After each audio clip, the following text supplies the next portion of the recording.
It's September 7th, 2023. Welcome to Axiom News Live, where each Thursday we engage strengths to catalyze change. Here we start with what's strong rather than what's wrong, and to lift up the stories of people whose work in the world we become connected to and care about.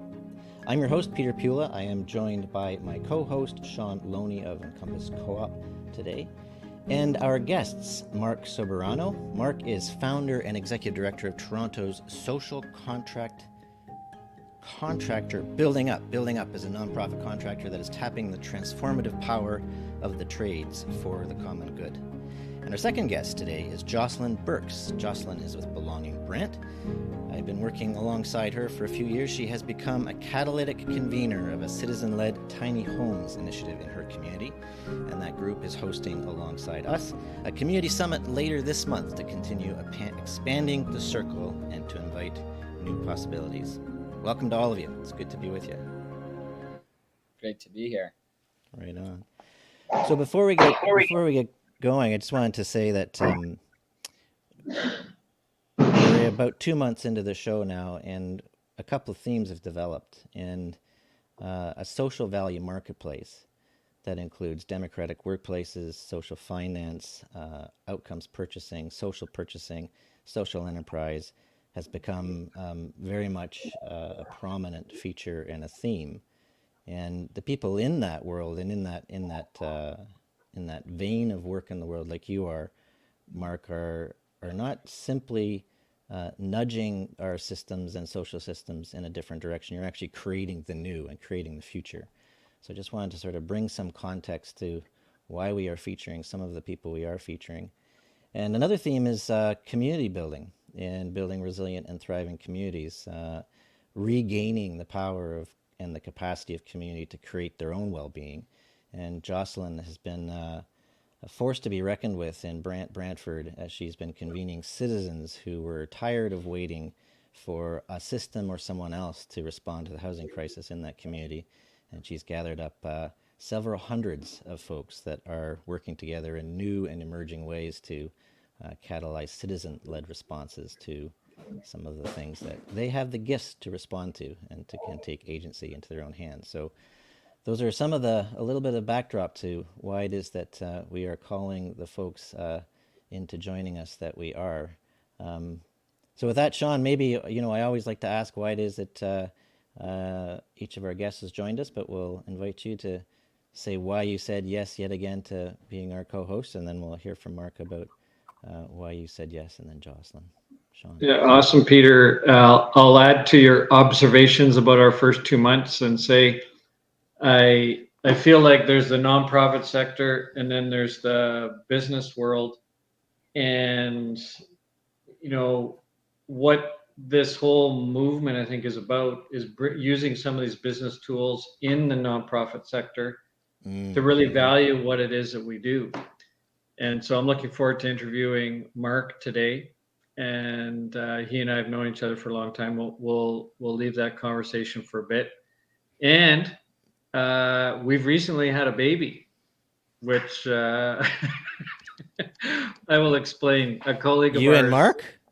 Yeah, in a way, a colleague of ours and his partner had a baby yesterday. All right, okay. From Naval Global Energy in Alberta, but as Marc and I would consider a new member of our very extended social enterprise family. So want to extend congratulations to Raj and Kyla in Camrose, Alberta. Raj is a co-founder of Naval Global Energy. The other thing, we'll get into how this family all fits together, but the other thing an observation that I have, Peter, from the first 2 months is that this is the most optimistic news that any Canadian or anyone, our listeners from the UK and around the world are going to get. And I always feel uplifted at the end of the 1 hour because this is positive news and it makes me happy about what's unfolding. So that's why I accepted Axiom's invitation to be a part of what's unfolding in this 1 hour of storytelling. You're on mute there, buddy. That's because I'm a professional, Sean. If COVID taught us nothing. Marc, why yes? Why'd you say yes? Well, I think there was about almost 10 years ago, I heard about what Sean was doing, and I asked him, hey, what do you think of me trying to do something like this in Toronto based on the work you've done in Winnipeg? And he said yes. And then I said, hey, can I come to Winnipeg and see what you're doing? And he was like, yeah, why don't you stay at my house for 3 weeks and follow me around? And he said yes to that. So, I mean, within that spirit, I kind of say yes to anything that Sean brings to me. But even more so, I think, like as a sector, what I've learned from Sean and what I've tried to keep going is just sort of realizing that there's a lot of opportunities to be inspired by what we're all doing, and that, you know, that is what inspired me to get this going, and that I like to take the opportunity to share, just in case there might be someone out there looking to be a little more intentional with their time and take us up on the offer and take it in their own way. So A, I say yes to Sean, and B, I just try to say yes to anything that helps spread the word about what we're all working on.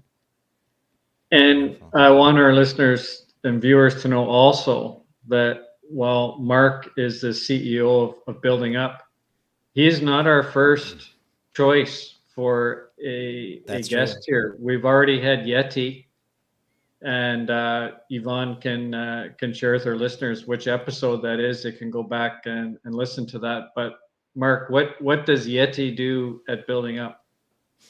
So Yeti is a longtime staff member at Building Up, and she has a background in social work. So there are not too many renovating companies that have social workers on staff, but Yeti was, I think, the first one to ever join our team. And that's because, you know, we're not really in the construction business. We use a construction business to be more in the people business and kind of giving people opportunities and helping people tap into their potential. So Yeti's role, along with some other folks, is to work with people from the day that they start with us as a trainee till the day they become a tradesperson, sort of self-sustaining, and make sure that they're well supported throughout that journey. That might be, you know, they're showing up late, and rather than firing them, they need someone to call them and figure out maybe why they are late,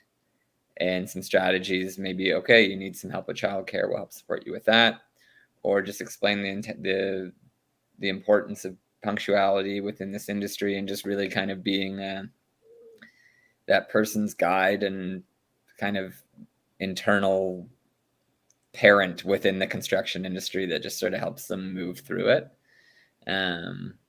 So that's what Yeti does, and I'm happy she got to share some of that with you guys. Mm-hmm. And she gives a very nice interview as well, where we'll want to have her back, and you as well. Nice.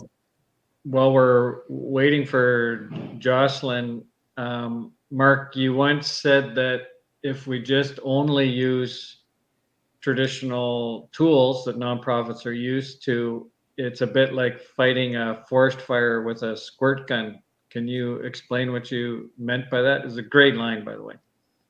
There you go. I don't even remember that I said that, but I do think that,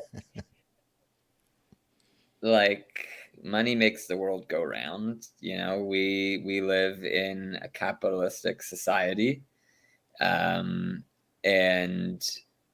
a lot of the people that are prospering are playing that game well, and there are some negative implications of that game as well, and it really kind of has a way of pushing some people aside, but it is like the foundation that our world is working on. So, you know, my interest and approach, and I think it really mirrors what Sean does and why his work resonated with me so much, is saying, how do you use the reality of how the world works kind of on itself? What is like a hack on capitalism to actually make these tools not really, you know, set people aside, but more so bring them in? And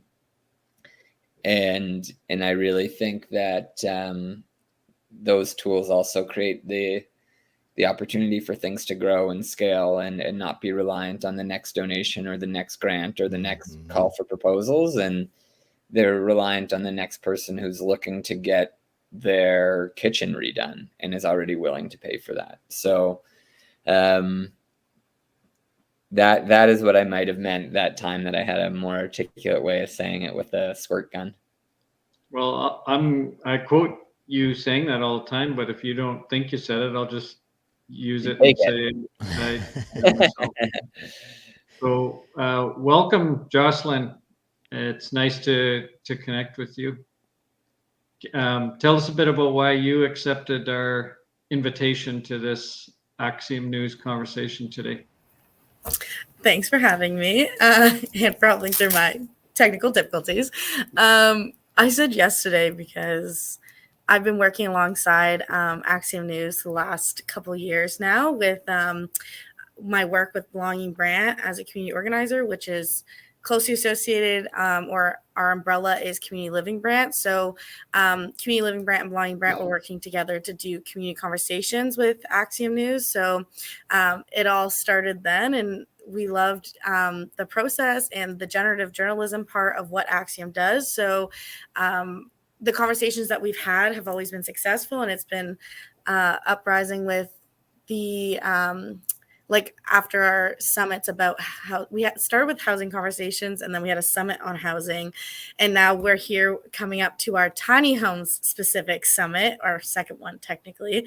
So it was kind of just like, it's been exciting progress. So when I was asked to come, I couldn't see why I would say no when we've been working together this whole time, and it's always been super enjoyable, and you always meet new people, and there's lots of new things going on. So the more people who know about what's going on, the more information you kind of get to hear about and learn about, and also like kind of adapt to. So hopefully that was what you're looking for. Absolutely. Thanks, Jocelyn. All right, so we'll hear more from Jocelyn after we hit the half-hour mark, but why don't we wade into with you, Sean? Why did you feel it was important to invite Marc in particular to the show? And let's hear a little bit about what's most alive in your work in the world, Marc. The original way we got together, Marc described that, but Building Up works in Toronto, has ripples far beyond that, but hires people with barriers to employment to work in the trades. So just to lay that framework down. But Marc, I want to jump back a year before you and I met, and you were in business school at the Ivy School Business. Can you tell us a bit about your journey and how either you found social enterprise or social enterprise found you? Yeah, I was studying business, and it was mostly because I didn't know what else I would study, and just sort of fell into that because I was like, all right, this seems relevant to the universe, and kind of went about it and just wasn't really landing. Most of my peers in the class were interviewing to become investment bankers and consultants, and that was like, everyone was saying, oh, this school's so competitive, and I just found that I wasn't really competing for those same things, and was not finding it competitive or really engaging, and wasn't super interested in what everyone was getting interested about. So just kind of continued to show up and wait for something to happen. And then there was the way that this business school works is there's no textbook. Every class you get a case, which is just a real live example of a business decision that needs to be made for a real business. And then you spend the entire class talking about it as a class and like what you would do and why. And then this class was about a social enterprise, and I didn't even know what a social enterprise was, but I was like finding my hand, raising a little more and getting a little more interested and excited about it, and just saw a real live example of what business could be, and got excited about it. And then any class that was available that had some sort of kick to that or entrepreneurship ended up feeling much more exciting and interesting to me. And then kind of putting those two things together seemed like a natural fit for the reasons I shared before about this is kind of how the world's working, and to be interested to see how I want to say that I was like completely altruistic in it, but I honestly also just found it way more interesting. Like, how could business be more than just money? And that happened to line up with human beings, and how do you care for human beings, which is much more interesting than a balance sheet, in my opinion. Well, I'm grateful that the social enterprise movement connected us to each other. Our listeners may know I work for a nonprofit called Encompass Co-op in Winnipeg, and we have a booklet, The Problem Solver's Companion, which is essentially 10 steps to starting a social enterprise. And the 10 steps we worked on with Marc and others, but Marc's story about him starting a social enterprise called Building Up in Toronto is included in that booklet. Marc, what advice would you have for people that recognize the current system is just not going to work to change the trends? And what advice do you have, other than coming and staying at my house for 3 weeks? What advice would you have to help people get going? Well, I think staying at your place was a big piece of advice I would share to people, just because, I think everyone thinks they have to come up with some visionary thing, but there's all these things already exist. And just to be able to see what that vision looks like 5-10 years into its life kind of saves all the scheming that you need to do. Now it's just more, okay, how do I implement that? Who are the partners and people and sources of revenue that are required to realize like that thing that I just saw take place in reality? So that's a huge piece. And I think people will find that, and that kind of goes into the other main piece of advice I'd have, which is like, you'll find that people are interested in supporting, and that if you ask for help, you might get it. I don't know if it was because I was like quite young when I was starting. I think maybe people were interested in giving like a young guy some help on doing something, but also just the fact that it's sort of like an undeniably good thing. I found people were very open and sharing, not just Sean opening his doors and saying, yeah, take whatever you want in terms of what we've done and take it somewhere else. Like, that's not going to happen in the private sector. They're going to figure out how they can make as much money out of it. But just in general, like picking people's brains, going to a nonprofit housing provider and saying, hey, like, what are the services that you're purchasing that maybe you'd be open to purchasing from someone that employs the residents of your building? Oh, well, here's a list of how much we spend on flooring, on landscaping, on painting, on this and that. You pick one and we'll give you a shot. It's like, okay, who's gonna tell that to a normal contractor? So I think in general, like, not overcomplicating it, just kind of committing to doing it and taking a step every day towards that, and not being afraid to ask people for help were some of the things that were really helpful in my journey. One of the things I share with people is that once you start a social enterprise, the darn thing starts talking to you, and it'll tell you what it needs as it kind of guides its way. And I think entrepreneurship is a process of listening to the business and say, what is it asking me to do now? Oh, we need a full-time bookkeeper. We need more work. We need more training dollars. Like, all of these things begin to emerge. So I'm 20 years older than you, and or so.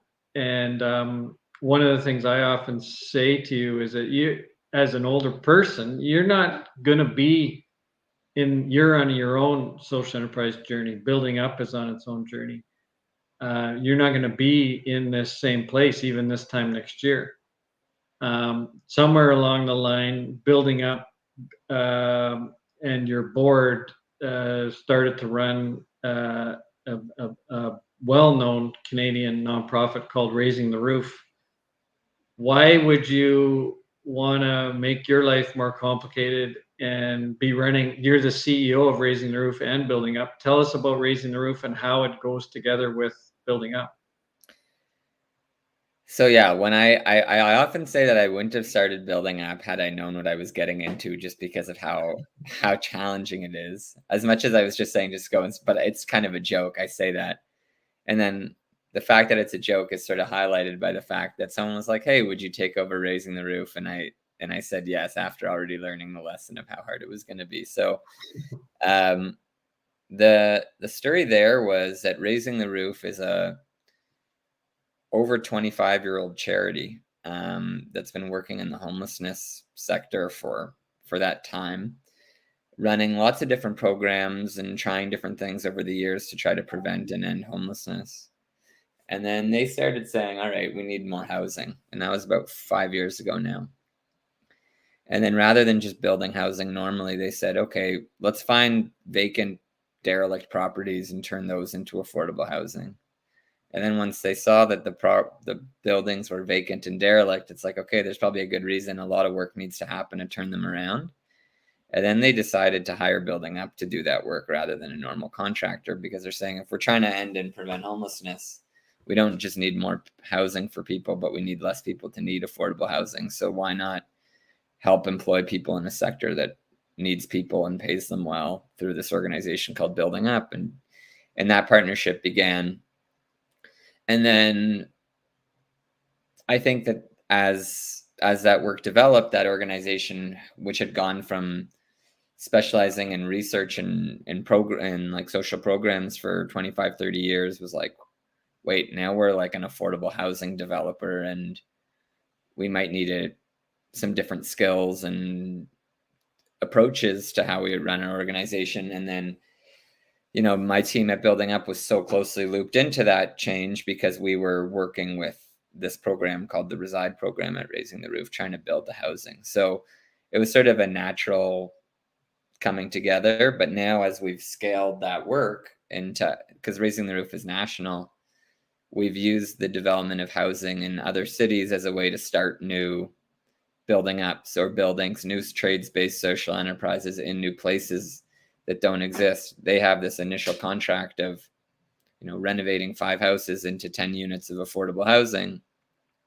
They can use that to get going, and then they can live on long after that housing's built. And the side effect is, hey, there's another 10 units of affordable housing in the city that didn't have it before. So that's the tie-in there. Isn't that interesting too? Is this is something that happens in the private sector? Is that one company will take over or merge another company, and here we have 2 non-share capital organizations. I mean, you didn't purchase it; you just using some of the things you learned at Building Up and extending them into the housing sector. So you and I and many others work together to release what is selfishly called the Winnipeg model. People can reference it on our website, and Axiom News, we will be doing a session on this at some point in the future. But it's how we see taking the next step in housing is to get governments to pay for what supportive housing does. I want you to comment a bit, not just about that necessarily, but like, what are some of the market tools that you are using or want to use at Raising the Roof that are interesting to you right now? Like what's alive for you in your work right now that really makes you happy when you think about Raising the Roof? So on the Raising the Roof side, we're really, there's a lot going on right now in terms of, we've set this goal of creating 5,000 units in 10 years. And, you know, the reliance on funding and the challenges with that are like really highlighted in building affordable housing, because, you know, you're competing with the private sector to purchase properties. And the value of that property is tied to how much money you can make off it. But if you're trying to intentionally make less money off it by offering affordable housing, you just can't compete. You just can't buy properties, and you can max it, like we're maximizing the amount of debt we can take, but we could support less debt because we're bringing in less revenue. So there's always a gap of how much debt you can carry and what the total cost is. And that gap is, that money needs to come from somewhere. So, you know, how does that money come from somewhere consistently and at the speed at which is needed? Because it's not like we just need another 10 units of affordable housing in this country. We need hundreds of thousands. So we're looking at just about anything we possibly can to figure out how you scale filling that gap that I just mentioned. Some of it might include, you know, having buildings where half the units are affordable and then half of it is a market condo to help bring some money in to pay for the affordable. It might look like looking at some models to actually provide people with second mortgages that allow them to purchase the property as a condo themselves in an attainable way. And some of it is also just talking to government about, you know, there's a new housing minister who's trying to do things differently federally right now, and there's a lot of shakeup there. And it's saying, hey, you know, could you look at a different way of funding this? And I think Sean's approach with outcomes purchasing is really something that could be an example of a way to scale that, filling that gap, saying, okay, what if we're not looking at paying $200,000 a unit of affordable housing and the government's writing a check? The government instead could be writing a check for all the savings that is created as a result of that housing existing. So that's really active and alive, and the political environment right now, I think, is one that supports change in different approaches as well. So, Peter, I'll turn it over to you for a couple questions and your observations around our conversation. My question to you, Marc, would be: where do you see building up and or raising the roof in 5 or 10 years? Where can you look into the future and tell us where you think things are at in your world?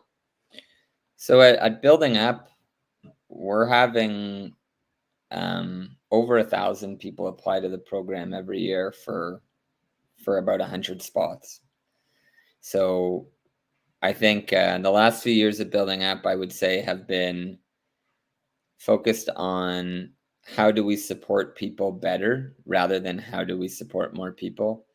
And now we've gotten to the point where we feel really good about how well we can support someone to break the cycle of poverty. So it's now focused on how can we provide that support to more people. That includes figuring out a way to triple the size of our training center because we've maxed out the space that we have now. It includes bringing in more training dollars to support the in-class and personal supports that we have. And it also includes like doubling or tripling the size of our social enterprise so that everyone we put through the program actually has on-site experiences that they can go to learn at. And a unique approach that we're taking to do that is sort of saying, all right, for this to work, we're going to need to have a landscaping business, have an insulating business, have a renovating business, have a flooring business, have a electrical, plumbing, and all of these things. So it's like, you know, again, what would the private sector do? The private sector would buy a flooring company. The private sector would buy a painting company, a mechanical company, and all these things. So we're actually putting a lot of energy right now into figuring out how we can become specialists in all these different trades by attracting people who are currently doing that well in the private sector to a social enterprise model and kind of bringing them into our umbrella. So that's been a pretty energizing and exciting journey that we've started on. And we actually had we started our insulation business this week. We have someone who started this week who's been running an insulating business for Nice. 15 years, and there's a lot of incentives and rebates, especially in affordable housing right now, to do insulating work. So there's going to be a lot of work available for that. We're going to continue to try and grow that. So, 5-10 years down the road, I see Building Up meeting the demand for its services one way or another. People really speak to this like trades labor shortage that exists, and it's like, oh, there's no solution to it. Well, if there's no solution to it, then why are there 1,000 people who are trying to get into, and that's just in one city, one program. So I think the people are there and ready to go, and it's just about finding ways to connect people to those opportunities. So feeling pretty excited about that journey and figuring out how we can meet the demand for our service there. And then on Raising the Roof, I mentioned that we want to create 5,000 units. So, what does it look like to turn a charity that's been selling toques for 25 years to raise money for homelessness into a national developer of housing? So that's a pretty interesting journey that we're kind of earlier on in the Building Up journey, but is really going quite well and growing at a pretty exciting pace. We've got, our first project outside of Ontario. The crews started working there this week in Winnipeg, turning an old nail salon into 3 units of housing for Indigenous families that are going to be reunifying in those homes. And Purpose Construction, a social enterprise in Winnipeg, is going to use that home as a backdrop to train and employ folks with all sorts of barriers to do the work there. So, just continuing on and trying to find bigger, bolder projects and new ways of pulling them off, and then just keep it rolling. I'm hearing in the story you say keep it rolling, and you do seem to have quite a bit on the go and lots of momentum, and things are taking shape nicely and unfolding beautifully. You've named some goals and some next steps. So maybe one last question, Marc, is given those next steps and where you're headed, what is it you would like or want or need from the community around you to make those next steps as wonderfully successful as they possibly could be? I mean, each of the things I mentioned requires like a different That's type true. of support. Could be a long list from a different group, but I Yeah. think maybe like the thread through all of them is just like for people to engage with us in whatever way they can. So if you are a landlord who has a capital budget for purchasing services, hey, could you consider being a little more intentional with how you spend that money and directing it towards a social enterprise, whether that's Building Up or someone else? And that's kind of any purchaser of anything. If you're buying catering for your company lunch, see if there's a social enterprise caterer in the community.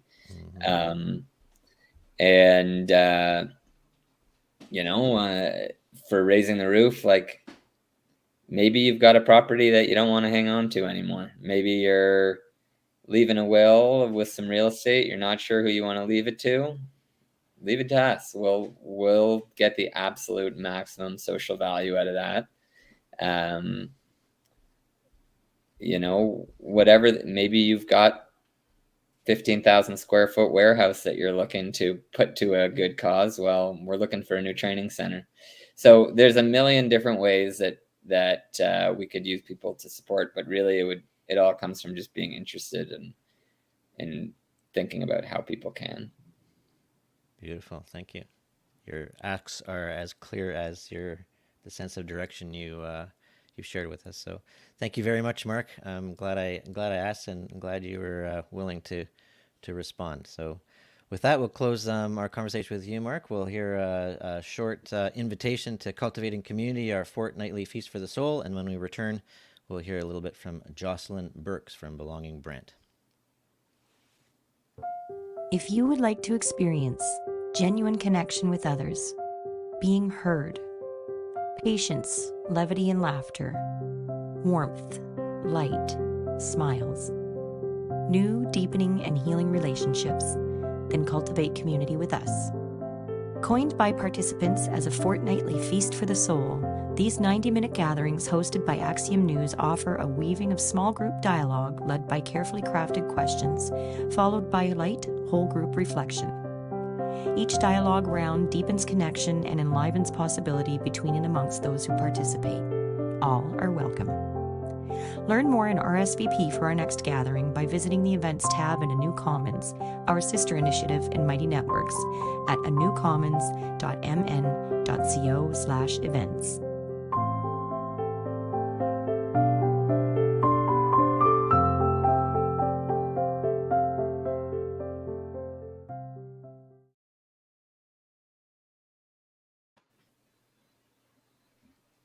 It's a lovely ad.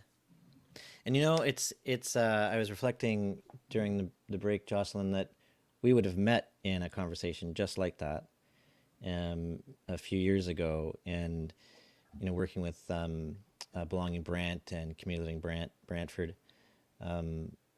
We began with community conversations. We felt that the relationships between people and community were the place to start.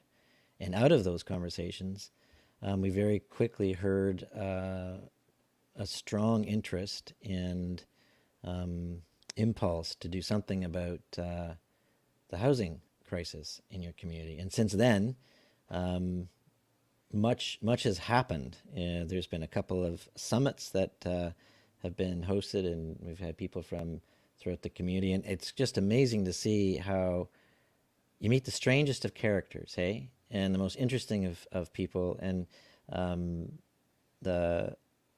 the ways and means and the gifts that people bring are always unexpected and delightful to see. And I think even this morning, a few more people have come into your circle that seem to suggest that the circle is ever expanding. So, been a couple of summits. You've got another one coming up. How are you feeling about what you've got cooking and what's most alive for you at the moment with regards to all of this wonderful stuff you're doing?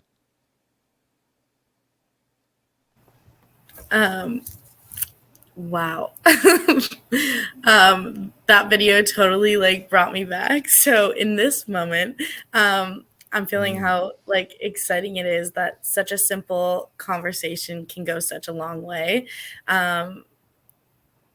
It's interesting, like since the beginning, like each conversation that we've had, we've always had one new person join or one new person who's interested, and it's just built up from there. So what's most alive is that there's just so many opportunities to keep learning and keep inviting people in, which is the whole point of what we're doing and the reason we do it in the way we do it. So it's like an open conversation, and we've heard so far that it's inviting and people do enjoy coming, and it's an uncommittee. So it just makes it more easier for people to attend to. And we're at such a good point in the sense of like, we've gotten to the stages of like finding the land, which was the hugest thing, finding a builder. We have the city involved, and we've gotten some grants to kind of help that whole process. And now we're at the stage of like continuing to build up community capacity to kind of do more. Like this is just one option in the hundreds of options that can happen. And I think it's just really beautiful that we've learned even up until now, like continuously learning that there are just so many other options to do. And there's actually, I kind of like what Marc was saying earlier, like people want to be involved and they want to help, but you just have to keep promoting it, because eventually people will come along, but it takes time for people to hear about these things. And, but there's always one person in a crowd that is willing to kind of help or come out. So I think that's what's alive so far. Yeah, and maybe if we will back up a little bit and just share some of the I guess milestones or markers. There's been 2 summits now where you've invited community members to come to discuss housing and what they could do or would like to do or commit to addressing it in Brantford. Through that, they've got the connection with JC Homes, and they've got a property on which 2 buildings are are planned. We're looking to add to the property 2, so there'll be 3 as a total. We've had Julia Grady. I think both you, Sean and Mark, probably know Julia from 10C, and she's been speaking with us about social finance and how we can go about raising community bonds in support of these kinds of projects. Community members have shown up from pallet makers to green roof producers to landscapers. We've explored how to match people with desire for a home with the right home. So we're building community capacity all along. And Jocelyn speaks of a working circle, which meets every 2 weeks. The border is completely permeable, and I think we've seen over 100 people bringing their gifts and talents into that space. Mm-hmm. Yep, and with that, another summit and 2 more community conversations. So 2 more community conversations in September with a full in-place full-day summit to take place on the 27th, mm-hmm. where we'll invite people to come in. So what surprised you most about the journey so far? Or what have you enjoyed about the journey so far? I'm pretty sure I talked about it already, but I mean, I think I've enjoyed that it's like a never ending learning cycle. And it started from like one individual coming forward to me, being unhoused and saying he just wanted to put his belongings in a place and feel safe and have a shelter over his head.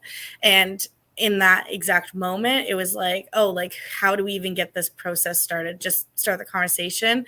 And from there, we're all the way to here, which after what you've already said, like the whole progress of the conversations, the summits, the people. And it's incredible what you can do with like a little bit of networking, which is literally just talking to someone, being like, oh, there's this thing called tiny homes, and it's doable. And just having people join that know a little bit about different pieces of what that means. So like having a builder come on, they knew like what it means, like how to find a land and what you need to look at when you're on a land in order to build on a land.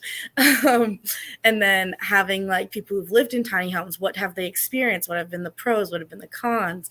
Having the financial people, like you were saying, Julia Grady came in, and looking at the community bonds. It's amazing that there's just so many gifts out there, and so much knowledge that is accessible, but it's a lot better coming from a real person than finding it on the internet. So it's amazing that we've just had so many amazing people just to be part of the conversation and teaching us something new each time, and knowing that this is really an important thing that we're doing. Like having these conversations are important, even if that's like the bare minimum. Like talking about housing is the bare minimum of having something happen. Like we recently just talked to like different schools, and they're trying to teach in their curriculum. Like it's so awesome to see that there's just so many variety of ways to have the conversation and make things happen. And yeah. Well, I think we could argue that community is being built in the process of the pursuit of building homes. We've met some wonderful people, and I'd say even developed some friendships through the continuity of those conversations. So what's next, Jocelyn, and what would you like for people to bring into the circle? Themselves. That's about it, isn't it? That was the easiest answer. So like you said earlier, there's 2 pre-summits. So the next one's on September 12th, and that is focusing on financing. So we have some mortgage brokers who are coming. We have Julie Grady who's coming to talk about community bonds, and then we have someone who owns tiny homes. So we have like different people coming in to share their own personal knowledge and how like these kind of things can happen. And then we have the second summit the last pre-summit, oh my goodness, happening on September 19th. And that one's like getting people excited and introduced to what the summit may look like and all the conversations that have happened so far. And then the big summit on September 27th, it's going to be an opportunity to kind of peer-to-peer network like we've already been doing, and then share about what's going on and what other possibilities there are with all the people in the room, and like who wants to take the next step, who wants to take on one individual role that's going to accomplish to the overall arching theme. Yeah. I noticed some similarities in these conversations, Peter.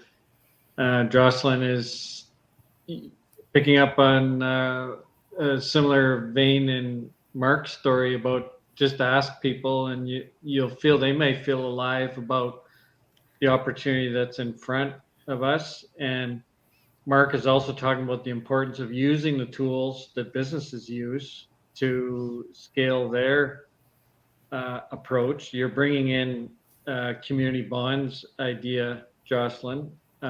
We've had a couple previous shows about community bonds. We've had Julia Grady here from 10C in Guelph.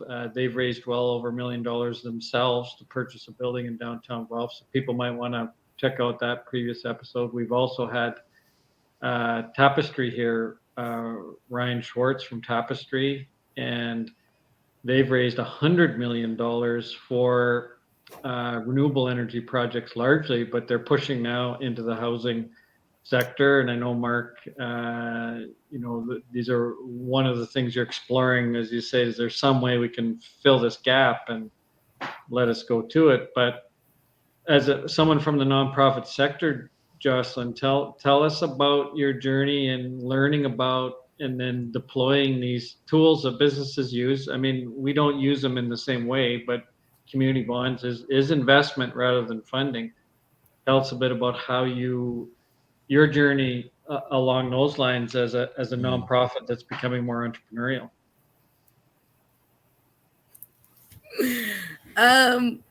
Tell us. Can you repeat the question one more time, John? Well, you've got Julia coming in, and she's going to talk to you about community bonds. It's a different tool. Yes. Just tell us a bit about how you feel about exploring these new ideas.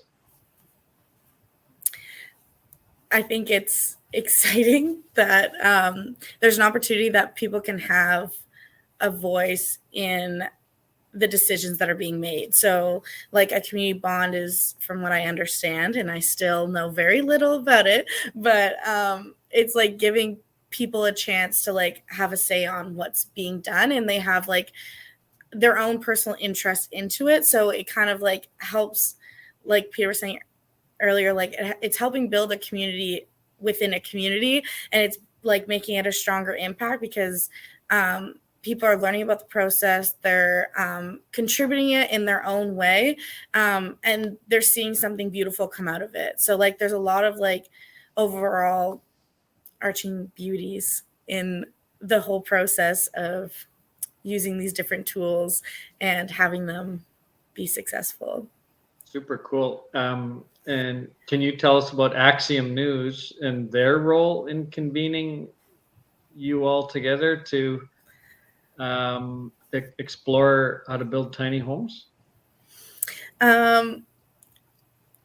Well, I know Peter can explain Axiom News a lot better than I can, but I know since the beginning of having Axiom News be part of the conversations, it has always been a positive and welcoming space. Like it's an easy space where it allows you the openness to kind of talk about what's real, what's happening right now, and being comfortable with like acknowledging like what's possible and taking a stand to say that, sure, I'll take that step to make what's possible. And then your follow through is in your own pace. But it's, in my case, I feel that it's kind of like pushed me forward every time because there's so much that can happen, but just those little steps, like having a new person come every time is a huge step in building up the possibilities. And Axiom has just I don't know, been amazing. Like they like kind of help build the conversations. Like Yvonne does all of the, she does a lot of work, but one of the really awesome things that is a huge help with promotional material and starting conversations is like the design. What do you call those? Yeah, her graphic reflections. Thank you. Her graphic Yeah. reflections that we saw in the video earlier, like those are a huge opportunity to kind of see what is being brought up and what's like really striking. And then it starts conversations and brings people in to be like, oh, what does this mean? What does this look like? Like, it's like cool and fun and interesting. And then Peter helps guide like questions that allow you to see it or understand it a little differently and allows you the opportunity to kind of like free flow it, even though like it's guided in a really friendly way, if that makes sense. And just for the listeners, we didn't pay you at all to put in a good plug for Axiom. But speaking of Yvonne, we'll ask you, Yvonne, our producer, to bring us all back into the circle. And Jocelyn, thank you very much for sharing with us a piece about your journey. I've heard so much about you, and I was just excited to be connected with you here from Winnipeg. I might reach out to you, Marc, and just ask if you have any observations about Jocelyn's story, anything that jumped out for you. You're on mute there, buddy. It's a trend. Hi, Jocelyn. Hi, everybody. I think what we found is there are a lot of and this is sort of with the Raising the Roof hat on. There's a lot of individuals that are looking to create affordable housing, and some of whom are already, maybe a shelter that has been operating and has a big parking lot beside it and is thinking about how they can densify that or create more housing and just like get more social value out of the environment that they have access to. And one thing that we've been doing at Raising the Roof is trying to like support not only our own housing creation, but other individuals that are looking to do it. And just like having been in this position based on our work to hire these individuals from the private sector who are like real estate developers, putting their superpowers to work in all sorts of different environments. So Jocelyn, I've kind of been learning a lot from those people, the same way it sounds like you've been learning a lot from everyone that you've been able to bring into your work. And just sort of a small, tiny plug as well that that service is available from Raising the Roof, and is something that we're trying to do to support housing in another way.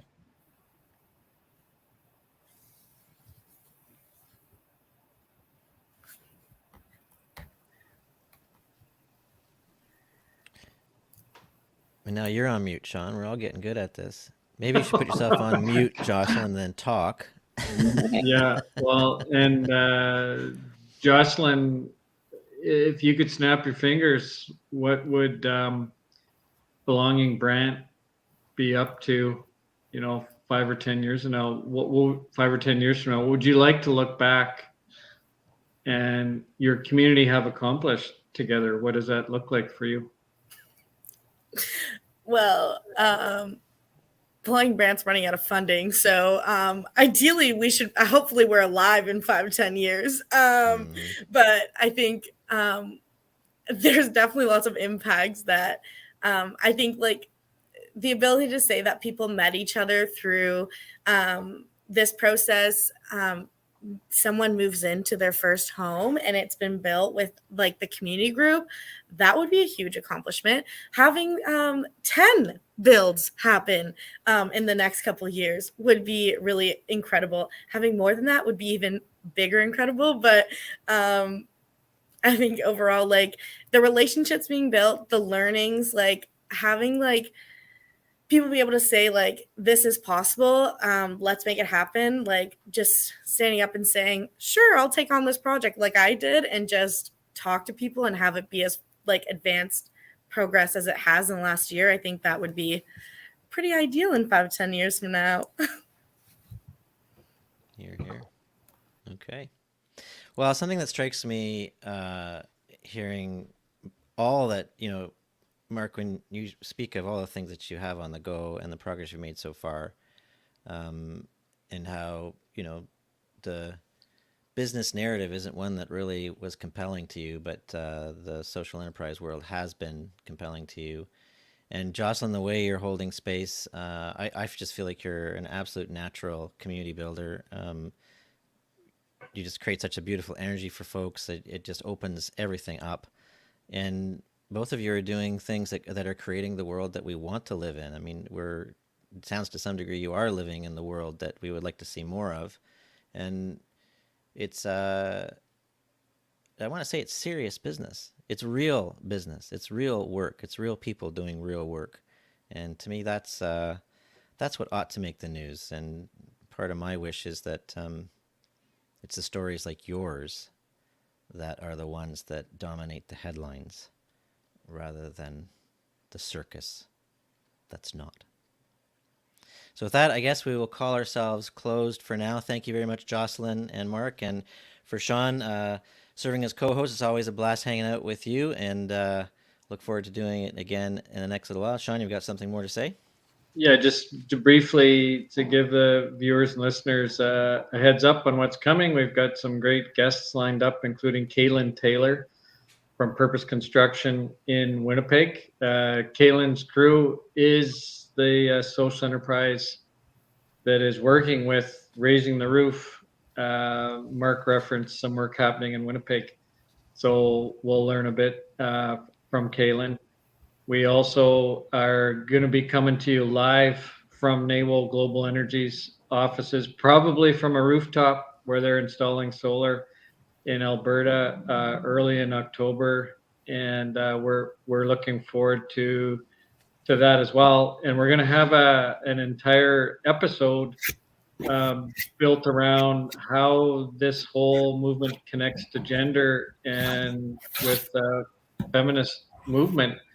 We have two amazing guests, an Ashoka fellow named Tatiana Fraser, who works for Systems Sanctuary and is going to talk to us about 3 kinds of systems change.